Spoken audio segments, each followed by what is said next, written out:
الحمد لله نحمده ونستعينه ونستغفره ونؤمن به ونتوكل عليه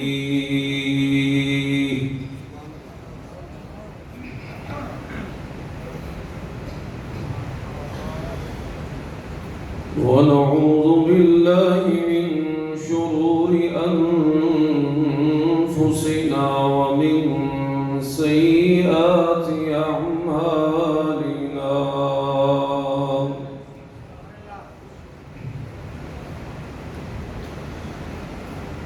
من يهده الله فلا مضل له ومن يضلل فلا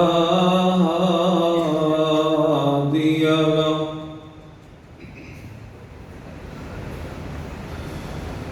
ونشهد أن لا إله إلا الله وحده لا شريك له ونشهد أن سيدنا ومولانا وحبيبنا ومرشدنا وقائدنا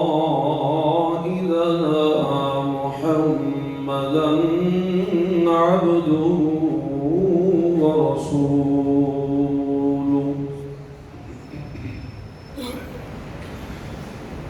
أما بعد فأعوذ بالله من الشيطان الرجيم بسم الله الرحمن الرحيم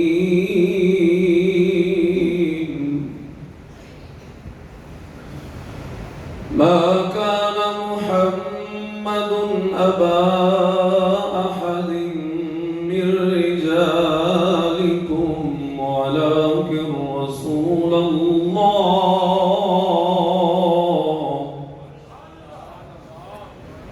ولكن رسول الله وخاتم النبيين وكان الله بكل شيء عليما اللهم صل وسلم دائما أبدا على حبيبك خير الخلق كلهم سبحانك لا علم لنا إلا ما علمتنا إنك أنت العليم الحكيم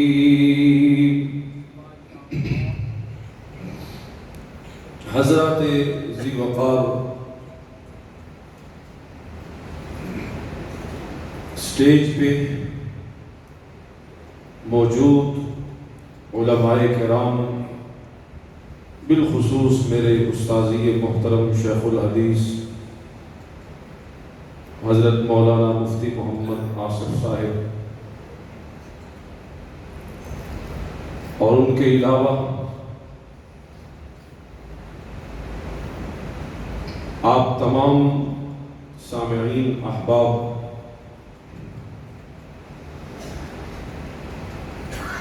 آج اس عظیم الشان فقید المثال تاریخی ختم نبوت و عظمت صحابہ کانفرنس میں مجھے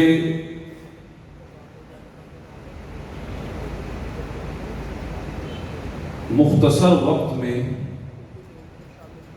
کچھ ضروری اور منتخب باتیں عرض کرنی ہیں۔ اللہ رب العزت سے دعا ہے کہ مجھے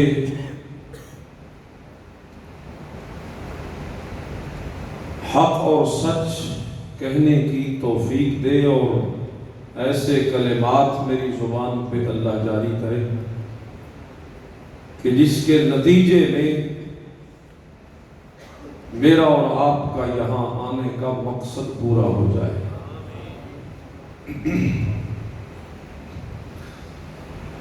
میں بغیر کسی وقت کے ضائع کیے یا تمہید باندھے یا ادھر ادھر کی باتیں کیے، اپنے وقت میں موضوع ہی کے متعلق چند گزارشات عرض کرنا چاہوں گا۔ آپ سے گزارش ہے آپ توجہ رکھیں گے انشاءاللہ۔ وقت مختصر بھی ہوا لیکن اگر توجہ ہوئی تو ضرور آپ قرآن و سنت کے شاہکاروں سے اپنا دامن بھر کے اٹھیں گے انشاءاللہ۔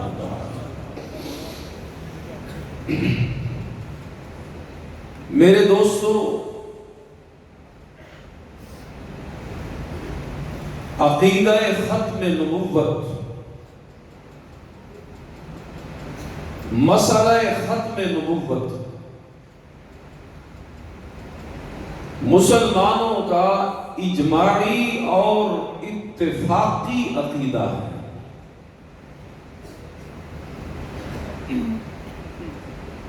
اور مفہوم اس عقیدے کا، جیسا کہ آپ سب جانتے بھی ہیں، یاد دہانی کے لیے عرض کرتا ہوں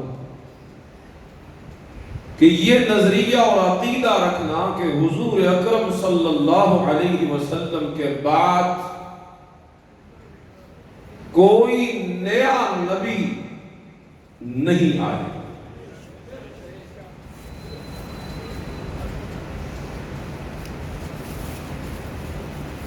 اس عقیدے کے اس بات کے لیے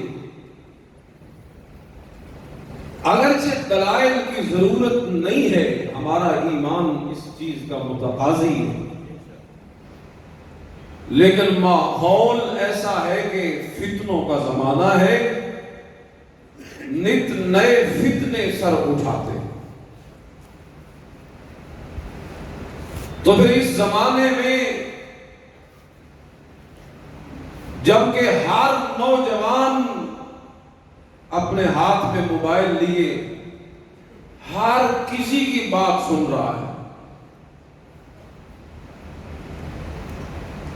وہ مواد ہمارے نوجوانوں کے سماعتوں سے ٹکراتا رہتا ہے بار بار۔ تو صرف اسی وجہ سے ہم کوشش کرتے ہیں کہ کچھ دلائل کا بھی مذاکرہ ہو جائے، تاکہ نوجوانوں کے ذہن میں جو باتیں آتی ہیں ان میں سے اکثر دلائل پہ مبنی تقاریر کے سننے سے اکثر رفع دفع ہو جاتی ہے۔ خصوصی خطابات تو علماء کرام کریں گے انشاءاللہ، میں مختصر وقت میں ایک خلاصہ سا آپ کے سامنے ختم نبوت کے حوالے سے رکھوں گا، تاکہ جو ختم نبوت کانفرنس میں آنے والے ہیں ان کی کچھ نظریاتی تربیت بھی ہو جائے، اور محض خالی نعرے لگا کے واپس چلے جانے کے بجائے وہ جائیں تو ضرور کچھ نہ کچھ باتیں اپنے دل و دماغ میں نقش کر دیں۔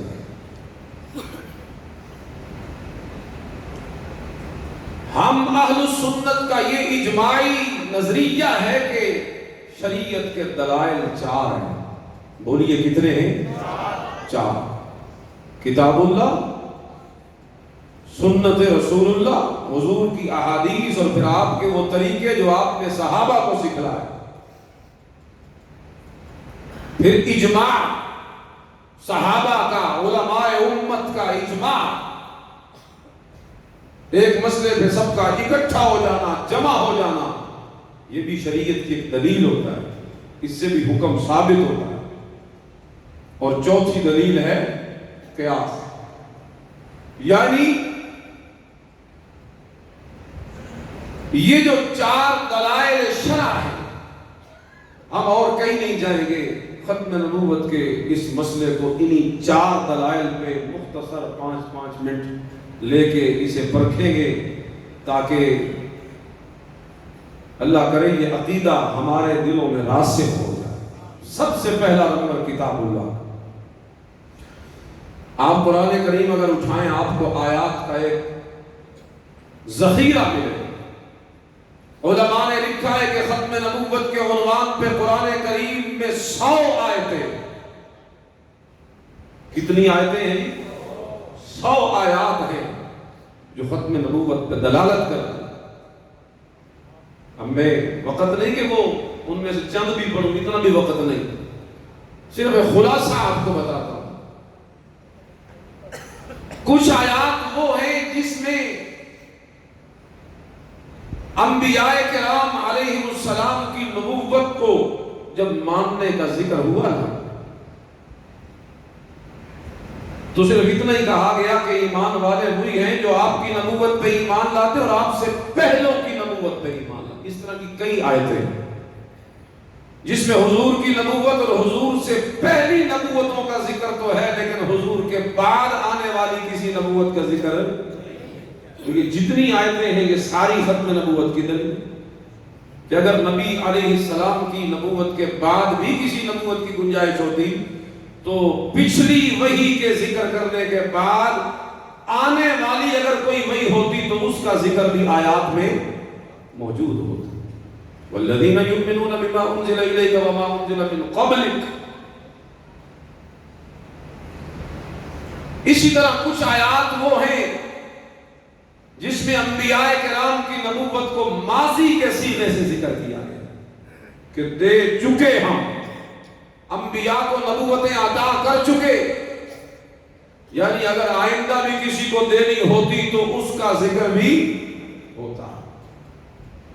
اسی طریقے سے یہ تو میں نے اشارے کیے، تھوڑی سی وضاحت کے ساتھ ایک اور مقام قرآن کا ایک اور اسلوب آپ کے سامنے عرض کرتا ہوں، ذرا توجہ کیجیے.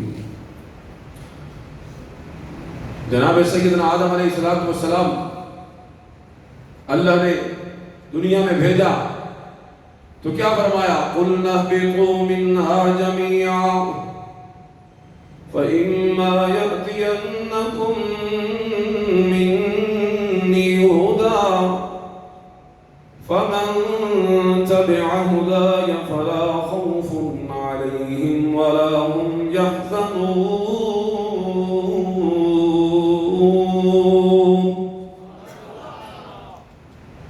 اے میرے نبی جی آدم علیہ السلام دنیا میں تشریف لے جائیے، اور جب بھی میری طرف سے کوئی ہدایت آئے تو اس ہدایت پہ جو چلے گا دین و دنیا کا بھلا کرے گا. یوں ہی کئی آیات میں یہ ذکر ہوا جناب آدم کے زمانے کا. ایک آیت میں اللہ فرماتے ہیں یا بنی آدم اما یأتینکم، اے بنی آدم اگر آ جائے تمہارے پاس، اے بنی آدم اگر آ جائے تمہارے پاس رسالت اور رسول، میری طرف سے بھیجے ہوئے نبی اور رسول اگر تمہارے پاس آ جائیں، یقصون علیکم آیاتی، جو تمہیں میری آیتیں پڑھ پڑھ کے سنائیں تو پھر ان کی اتباع کرنا. اب دیکھیے جناب آدم کے بعد جب نبیوں کا ذکر کیا گیا تو اس میں صیغہ جمع کا بولا گیا. رسول منکم، اگر آ جائے تمہارے پاس میری طرف سے کئی رسول، تعیین یا تحدید نہیں کی گئی، کوئی تعداد نہیں بتائی گئی، بس اتنا کہا گیا کہ آئیں گے، بہت سے آئیں گے. کتنے آئیں گے یہ نہیں بتایا، جس سے معلوم یہ ہوتا ہے کہ جناب آدم کے بعد بہت سے آئیں گے. پھر ایک اور مقام قرآن کریم کا اللہ فرماتے ہیں وَلَقَدْ آتَيْنَا نُوحًا وَإِبْرَاهِيمَ وَجَعَلْنَا فِي ذُرِّيَّتِهِمَا النُّبُوَّةَ وَالْكِتَابَ. اسی طرح چلتے چلتے آدم علیہ السلام کے بعد جب زمانہ جناب نوح علیہ السلام کا آیا، جناب ابراہیم علیہ السلام کا آیا، تو وہاں بھی فرمایا ان دونوں کی اولاد میں آئیں گے ابھی اور بھی بہت سارے نبی. جناب آدم کے بعد جب نبیوں کا ذکر کیا تو جمع کے صیغے کے ساتھ کیا. جناب نوح اور جناب ابراہیم کے بعد جس وقت نبوت کا ذکر کیا تو وہاں بھی کسی قسم کی قید یا پابندی نہیں لگائی گئی. اسی طرح دیکھیے جناب موسیٰ علیہ السلام کے بعد جب اللہ تعالیٰ نے انبیاء کا ذکر کیا تو وہاں بھی اللہ نے جمع کا صیغہ ذکر کیا. وَلَقَدْ آتَيْنَا مُوسَى الْكِتَابَ وَقَفَّيْنَا مِن بَعْدِهِ بِالرُّسُلِ. ہم نے جناب موسیٰ کو کتاب دی، نبوت دی اور بھیجے ان کے بعد پے در پے کئی رسول. اب بات کی طرف توجہ کرنا، میں خلاصہ نکالنے لگا ہوں بات کا. جناب آدم کے بعد آنے والے نبیوں کا ذکر ہو قرآن میں تو صیغہ جمع کا آتا ہے. جناب ابراہیم کے بعد آنے والے انبیاء کا ذکر ہو صیغہ جمع کا آتا ہے. جناب نوح کے بعد آنے والے انبیاء کا ذکر ہو قرآن میں صیغہ پھر بھی جمع کا آتا ہے. جناب موسیٰ کے بعد انبیاء آنے والے جو ہیں ان کا ذکر ہو تو صیغہ پھر بھی جمع کا آتا ہے. لیکن آپ ذرا توجہ کیجئے، آپ بڑے محظوظ ہوں گے یہ بات سن کر. لیکن جس وقت زمانہ آیا جناب عیسیٰ علیہ السلام کا، اللہ تعالیٰ جناب عیسیٰ کے بعد آنے والے انبیاء کا جب ذکر کرتے ہیں، نبی اور نبوت کا جب ذکر کرتے ہیں، اب ذرا توجہ کیجئے، صیغہ جمع کا ذکر نہیں کیا بلکہ اللہ فرماتے ہیں یا وَإِذْ قَالَ عِيسَى ابْنُ مَرْيَمَ يَا بَنِي إِسْرَائِيلَ إِنِّي رَسُولُ اللَّهِ إِلَيْكُمْ مُصَدِّقًا لِمَا بَيْنَ يَدَيَّ مِنَ التَّوْرَاةِ وَمُبَشِّرًا بِرَسُولٍ. رسولنا اے میرے نبی عیسیٰ علیہ السلام، آپ جب دنیا میں جائیں آپ جا کے اعلان کر دیں. جناب عیسیٰ علیہ السلام نے پھر اعلان بھی کر دیا. کیا اعلان ہے؟ یہی اعلان ہے یا بنی اسرائیل، اے بنی اسرائیل میں تمہاری طرف نبی بنا کے بھیجا گیا ہوں. پھر اس کے بعد اگلی بات یہ، ایک تو میں تمہارے پاس نبی بنا کے بھیجا گیا ہوں، اور نمبر دو وَمُبَشِّرًا بِرَسُولٍ، اور نمبر دو میں اپنے بعد آنے والے صرف ایک ہی رسول کی خوشخبری دینے والا ہوں. ہر نبی جن کے بعد اور میں آنا تھا تو اللہ جمع کا صیغہ بیان کرتا رہا، اور جب جناب عیسیٰ کی باری آئی جن کے بعد صرف ایک نہیں آنا تھا تو صیغہ بھی واحد کا ذکر کیا، ایک آئے. اگر حضور کے بعد کئیوں نے آنا ہوتا تو صیغہ یہاں بھی واحد کا ہونا چاہیے تھا کہ جمع کا، لیکن اللہ نے ایک بیان کیا. تو یہاں سے بھی سمجھ آیا کہ حضور حضرت عیسیٰ کے بعد اگر کسی نے آنا ہے تو صرف ایک ہی امام الانبیاء صلی اللہ علیہ وسلم.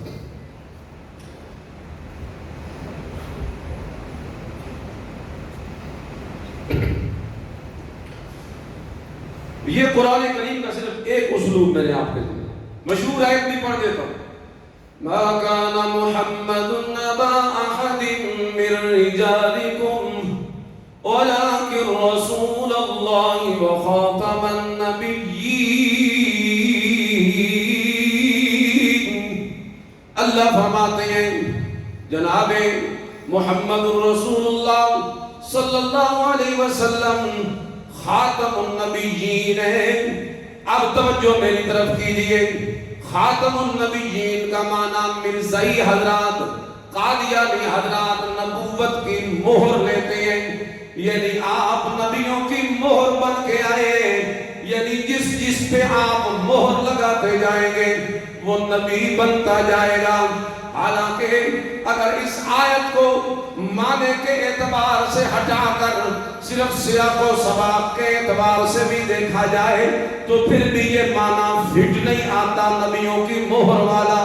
کیونکہ اس سے پیچھے ایک رسم کا ذکر کیا ہے اللہ تعالیٰ نے کہ جناب رسول اللہ صلی اللہ علیہ وسلم نے جس وقت اپنے بیٹے متبنہ بیٹے زید کی بیوی کے ساتھ بعد میں نکاح کر لیا تھا، تو یہ رسم تھی کہ متبنہ کے بیوی کے ساتھ بعد میں نکاح نہیں کیا جا سکتا، لیکن اللہ نے میرے نبی جی سے اس رسم کو ختم کروایا۔ اس رسم کے ختم کرنے کے بعد جب یہ باتیں آئیں، اسی سیاق میں اللہ کا قرآن یہ ذکر کرتا ہے ما کان محمد ابا احد من رجالکم ولكن رسول اللہ وخاتم النبیین۔ آپ نبیوں کو ختم کرنے والے ہیں۔ اگر مانا لیا جائے نبوت کی مہریں تو پھر اس کا مطلب تو یہ ہوگا کہ جس چیز کو اللہ کا قرآن یہاں ثابت کرنا چاہتا ہے وہ الٹا کمزور ہو جائے گی، کیونکہ یہ رسم ختم کر کے فرمایا وَخَاتَمَ النَّبِيِّينَ۔ اب یہ رسم مٹی ہی رہے گی، کیونکہ اب آپ کے بعد کسی نبی نے نہیں آنا۔ اب اگر آپ کے بعد پھر کسی نبی کو مانا جائے اور پھر کسی کی مہر کو تسلیم کر لیا جائے تو پھر وہ رسم تو جسے اللہ ختم کرنا چاہتے ہیں وہ تو شک میں پڑ گئی، کیونکہ آپ نے اس پہ ختم کی مہر لگائی ہے، کیا پتا کل کوئی آ کے دوبارہ سے اسے جاری کر دے۔ لہذا سیاق و سباق بھی اس بات کی گواہی دیتے ہیں کہ یہاں ختم نبوت کا جو سیاق و سباق میں ذکر کیا گیا ہے اور میرے نبی کو جو صحرا باندھا گیا ہے خاتم النبیین والا، اس کا معنی وہ اسی وجہ سے درست تب ہی مانا جا سکتا ہے کہ سیاق و سباق سے بھی فٹ آئے، اور سیاق و سباق کے اعتبار سے نبیوں کی مہر والا معنی کرنا بالکل غلط قرار پائے گا۔ اصل معنی یہی ہے ہم نے آپ کے سر نبوت کا صحرا باندھ دیا ہے، اب آپ کے بعد قیامت تک کوئی دوسرا نبی آنے والا کوئی نہیں۔ یہ تو ہو گیا قرآن۔ دوسرا نمبر، اب یہ تھوڑی تفصیل ہو گئی ہے، آگے اور شارٹ کرتا ہوں تاکہ بات جلدی 5-10 منٹ میں ختم ہو جائے۔ دوسرا نمبر احادیث رسول اللہ کا، میرے نبی کریم کی احادیث کا، اور اسی آیت کو لے لیجئے، میرے نبی اس کی تشریح کیا کرتے ہیں؟ میرے نبی کریم اس کی تشریح کیا فرماتے ہیں؟ خاتم النبیین ایک معنی مرزائی کرتا ہے، ایک معنی ہم کرتے ہیں۔ اب فیصلہ کرنا ہے کہ معنی کون سا درست ہے، تو ظاہر بات ہے معنی وہی درست ہوگا جو خود آمنہ کے لال نے قرآن کی آیت کا کیا ہوگا۔ اور میرے نبی نے اس آیت کا کیا معنی کیا؟ خود میرے نبی نے فرمایا انا خاتم النبیین لا نبی بعدی۔ اور لوگوں سن لو، وہ سلسلہ جو آدم علیہ السلام سے میرے رب نے شروع کیا تھا، اس سلسلے کو اللہ تعالیٰ نے مجھ محمد پہ آ کے ختم کر دیا، اور ایسا ختم کر دیا ہے کہ لا نبی بعدی، اب قیامت تو آ سکتی ہے، میرے بعد دوسرا نبی اور کوئی آ نہیں سکتا۔ تو خود حضور کہہ رہے ہیں لا نبی بعدی، کہ میرے بعد اب کوئی اور نبی۔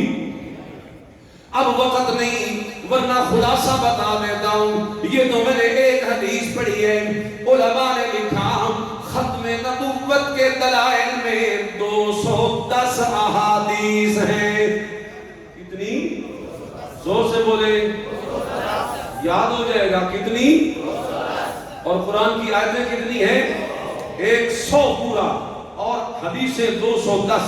دو چیزیں ہو گئی۔ تیسری چیز پہ ذرا آئیے، تیسری دلیل ہوتی ہے شریعت کی اجماع۔ جس چیز پہ میرے نبی کے صحابہ اکٹھے ہو جائیں وہ چیز بھی شریعت کی دلیل قرار پاتا ہے۔ اب ختم نبوت کے حوالے سے صحابہ کا اجماع کتنا واضح ظاہر باہر ہے. حضرت علامہ انور شاہ کشمیری رحمہ اللہ، اسی طرح حضرت کاندھلوی رحمہ اللہ، دیگر کئی علماء اپنی تحقیق کے مطابق لکھتے ہیں کہ اس امت کا سب سے پہلا اجماع ختم نبوت کے عنوان پہ قائم ہوا. بہرحال جو بھی ہو، یہ ان کی بات میں نے آپ کو بتائی ہے. تو یہ وہ پہلا مسئلہ ہے جس پہ صحابہ کرام جمع ہوئے. صحابہ کرام کا اکٹھ بھی اس بات کی دلیل ہے کہ یہ مسئلہ اسی طرح ہے کہ میرے نبی کے بعد کوئی نبی نہیں آ سکتا. اگر میرے نبی کے بعد کوئی اور بھی آنا ہوتا، کم از کم صحابہ کرام تو اس پہ جمع نہ ہوتے. لیکن میرے نبی کے شاگردوں کا اکٹھ کر لینا، جمع ہو جانا، اس بات پہ متفق ہو جانا بھی اس بات کی دلیل ہے کہ ختم نبوت کا عقیدہ اتنا واضح ہے کہ کوئی صحابی بھی اس عقیدے سے انکار نہیں کرتا. ہمارا الحمدللہ اشاعت التوحید و سنہ کا یہ شیوا ہے. ہم قرآن والے بھی ہیں، ہم رسول اللہ کی رسالت اور ختم نبوت والے بھی ہیں، اور الحمدللہ ہم صحابہ والے بھی ہیں. ہاتھ کھڑے کرو بھائی، ہے کہ نہیں؟ اور صحابہ والے سب سے زیادہ کہلانے کا حق تو ہے ہی ہمیں، کیونکہ ہم صرف دعویٰ نہیں کرتے، صحابہ کو بھی مانتے ہیں. مجھے امید ہے کہ آپ میری بات کی تائید کریں گے ہاتھ کھڑا کر کے. ہم صحابہ کو بھی مانتے ہیں، توجہ کیجئے، ہم صحابہ کو بھی مانتے ہیں اور صحابہ کے عقیدوں کو بھی مانتے ہیں.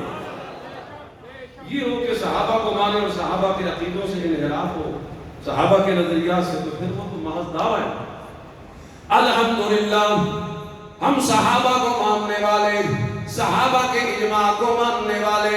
ہم کہتے ہیں یہ اجماع ختم نبوت کا بھی ہوا ہے، لیکن اس سے پہلے ایک اور اجماع بھی صحابہ کرام نے کیا تھا. ہم اشاعت التوحید والے اس اجماع کو بھی ماننے والے ہیں. اور وہ اجماع کون سا تھا؟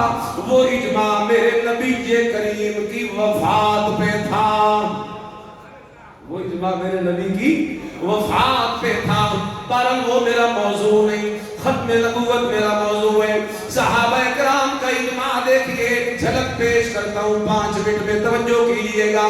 میرے نبی کے زمانہ میں، آخری زمانہ میں، مسلمہ کذاب نے دعویٰ نبوت اس انداز سے کر دیا کہ میرے نبی کریم صلی اللہ علیہ وسلم کی طرف ایک خط لکھ کے کہتا ہے کہ یہ خط مسلمہ رسول اللہ کی طرف سے ہے، جو محمد رسول اللہ کی طرف لکھا گیا. اور آگے کہتا ہے انی اشرکت فی الامر معک، مجھے بھی آپ کی نبوت میں شریک کر دیا. یعنی آپ کو، میں اپنے آپ کو الگ نبی نہیں مانتا، بلکہ اصل بات یہ ہے کہ میں آپ کے ساتھ اللہ کی طرف سے شریک کیا گیا ہوں آپ کی نبوت میں. اس موقع پہ پھر یہ میرے نبی کے آخری دن تھے. پھر میرے نبی کریم صلی اللہ علیہ وسلم کی وفات ہو گئی. وفات کے بعد جس وقت جانشینی آئی، جناب سیدنا صدیق اکبر سبقہ رضی اللہ تعالی عنہ کے ہاتھ میں، اس وقت جناب ابو بکر صدیق رضی اللہ تعالی عنہ نے سارے صحابہ کو جمع کر کے کس انداز میں اس چیز پہ اجماع قائم کیا اور کس انداز میں اس فتنہ کی سرگوبی کی ہے. جناب سیدنا صدیق اکبر رضی اللہ تعالی عنہ نے کئی صحابہ، کئی 100 صحابہ اس جنگ میں شہید ہوئے. اللہ اکبر کبیرہ. ذرا دیکھیے تو صحیح، آج لوگوں کو اعتراض ہوتا ہے کہ جناب قادیانیوں کے متعلق اتنی سختی کیوں کی جاتی ہے، حالانکہ یہ کلمہ بھی پڑھتی ہے، حالانکہ یہ اشہد ان لا الہ الا اللہ اور اشہد ان محمد رسول اللہ کے اقراری بھی ہے. پھر کیوں انہیں کافر کہا جاتا ہے؟ میں تجھے بتاؤں، مسلمہ بھی کلمہ یہی پڑھتا تھا. اٹھائیے پڑھیے سیرت تاریخ کی کتابیں، مورخین نے صاف لکھا مسلمہ یہی کلمہ پڑھتا. آذان بھی یہی دیتا تھا، اشہد ان محمدا، اشہد ان محمد رسول اللہ. کلمہ بھی یہی پڑھے. پھر بھی صدیق اکبر اس کے خلاف لشکر کشی کرتا ہے. آذان بھی یہی دیتا ہے، پھر بھی صدیق اکبر مسلمہ کے خلاف لشکر کشی کرتا ہے تو سمجھ آ گیا صرف کلمے کا پڑھ لینا ضروری نہیں، ساری ضروریات دین کا مان لینا ضروری ہوتا ہے۔ جو دین کی کسی ضرورت کا انکار کرے وہ کلمہ پڑھنے کے باوجود بھی کیا ہوتا ہے؟ کافر ہوتا ہے۔ جی مختصر کرتا ہوں، سمجھو گی، وہ پھر بھی کلمہ پڑھنے کے باوجود بھی کافر ہوتا ہے۔ اللہ بعض کہتے ہیں یہ صرف بغاوت کی جنگ تھی، یہ کوئی ارتداد کی تو تھی نہیں، مرتد تو ہوئے ہی نہیں۔ اب دیکھیے ذرا، اگر یہ بغاوت کی جنگ ہوتی تو ان کے لشکر کے گرفتار قیدی کبھی غلام اور لونڈیاں نہ بنتے، کیونکہ مسلمان اگر باغی ہو اور اس کے ساتھ لڑائی ہو تو جو گرفتار ہوتے ہیں وہ غلام تو نہیں بنائے جاتے۔ مسلمان کیا ذمہ بھی اگر باغی ہو جائے، جو غیر مسلم ہوتا ہے اگر وہ بھی بغاوت پہ اتر آئے تو ذمی کی بغاوت میں اگر لشکر کشی میں گرفتاریاں ہو جائیں تو اسیران کبھی غلام نہیں بنتے۔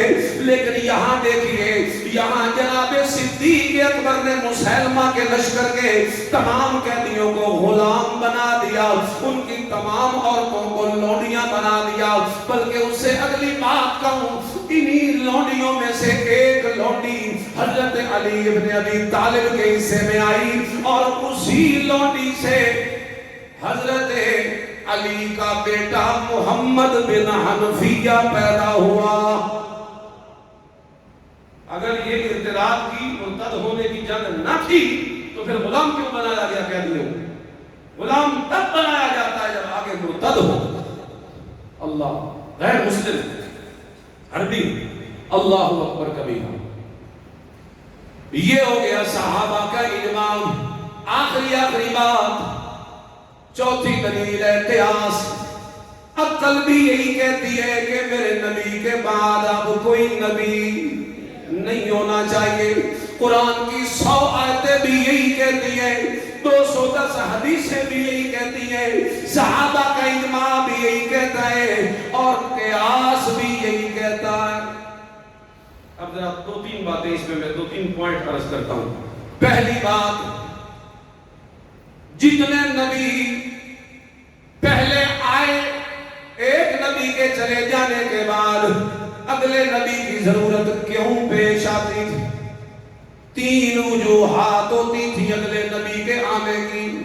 پہلی وجہ، جو نبی دنیا سے گزر چکا ہوتا تھا اس نبی کی نبوت کا علاقہ محدود ہوتا تھا، اپنے علاقے پہ محنت کرتا ہے، باقی علاقوں کو ضرورت ہے کہ وہاں نیا نبی بھیجا جائے۔ لیکن میرے نبی یہ محترم کے بارے میں تو اللہ کا قرآن کہتا ہے وَمَا أَرْسَلْنَاكَ إِلَّا كَافَّةً لِلنَّاسِ۔ اے میرے نبی جی، ہم نے آپ کو ساری کی ساری انسانیت کے لیے نبی بنا دیا۔ پہلے نبی ایک علاقے کے لیے ہوتا تھا، دوسرے علاقے والوں کو نبوت کی ضرورت ہوتی تھی، لیکن اب تو علاقے ختم ہو گئے لیکن میرے نبی کی نبوت کبھی ختم نہیں ہوتی۔ اس لیے جب علاقہ بچا ہی کوئی نہیں تو نئے نبی کی ضرورت بھی، جب علاقہ نیا بچا ہی کوئی نہیں تو نئے نبی کی ضرورت تو تب ہوتی جب کوئی علاقہ بچا ہوا ہوتا، جس علاقے میں کسی نبی کی نبوت نہ ہوتی۔ جب ہر علاقے میں میرے نبی کی نبوت ہے تو پھر میرے نبی کے بعد کسی نبی کے آنے کی کوئی ضرورت۔ ایک بات۔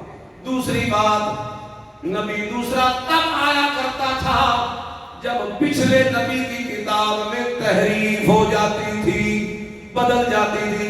اب ضرورت ہوتی تھی کہ کوئی نئی کتاب آئے جو مسلمان لوگوں کا ہاتھ پکڑے، جو لوگوں کو ظلمات سے نکال کے نور کی طرف لے جائے۔ لیکن اللہ اکبر کبیرہ، یہاں جو کتاب اللہ نے میرے نبی کو دی یہ کیسی کمال والی کتاب ہے۔ اللہ تعالیٰ نے خود اس کی حفاظت کا ذمہ دیا اور اللہ کہتے ہیں اِنَّا نَحْنُ نَزَّلْنَا الذِّكْرَ وَإِنَّا لَهُ لَحَافِظُونَ۔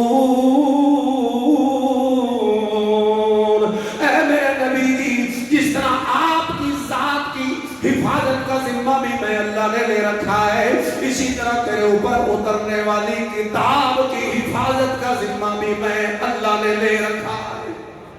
جب کتاب محفوظ تو اب نئی کسی کتاب یا نبوت کی ضرورت کوئی نہیں۔ تیسری ضرورت جو پیش آتی تھی نئے نبی کو بھیجنے کی وہ یہ ہوتی تھی کہ پچھلے نبیوں کا دین کامل نہیں ہوتا تھا، یعنی ہر شعبے میں وہ اس کا احاطہ نہیں کر سکتا تھا، ایک مخصوص احکام ملتے تھے، چند احکام۔ لیکن جس وقت میرے نبی کی نبوت آئی، پہلے چونکہ احکام تھوڑے ہوتے تھے، وہ کاملیت اور جامعیت نہیں ہوتی تھی ان کے اندر، ضرورت باقی رہتی تھی کہ ایک اور کتاب آ جائے اور نبوت آ جائے جو آ کے کمیاں پوریاں کر دے۔ لیکن یہاں معاملہ بالکل مختلف ہے۔ یہاں جو اللہ تعالیٰ نے میرے نبی کو دین دے دیا، یہ دین اتنا کامل ہے، مکمل ہے، اکمل ہے، جامع ہے، مانے ہے کہ خود اللہ اس پہ مہر لگاتا ہے اور اللہ کہتے ہیں الیوم اکملت لکم دینکم واتممت علیکم نعمتی ورضیت لکم الاسلام دینا۔ اے میرے نبی جی، آپ کے دین پہ میں نے مہر لگا دی ہے کہ اب یہ کامل و مکمل ہو گیا ہے، جو اس کے اندر ہے وہ باہر نہیں نکل سکتا، اور جو باہر کی کوئی چیز ہے وہ اس کے اندر بھی کبھی آ نہیں سکتی ہے۔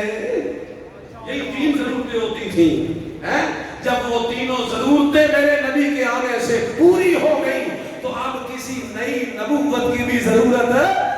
پوری میری تقریر کا خلاصہ دلائل شرع 4 ہیں، کتاب اللہ، سنت رسول اللہ، اجماع اور قیاس۔ قرآن بھی چیخ چیخ کے کہتا ہے میرے نبی آخری ہیں، کوئی نبی نہیں آنے والا۔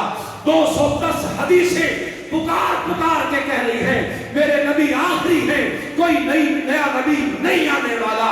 اجماع صحابہ کا دلیل بن چکا ہے کہ اب کوئی نیا نبی آئے گا تو صدیق اکبر کی سنت کو پھر زندہ کیا جائے گا، جہاد کیا جائے گا، قتال کیا جائے گا۔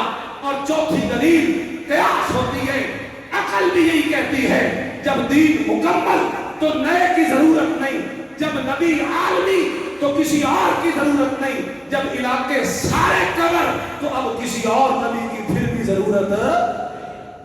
تو ہر لحاظ سے یہ مسئلہ پایہ ثبوت تک پہنچتا ہے کہ حضور آخری نبی ہے، میرے نبی کے بعد کوئی اور نبی۔ وآخر دعوانا الحمدللہ۔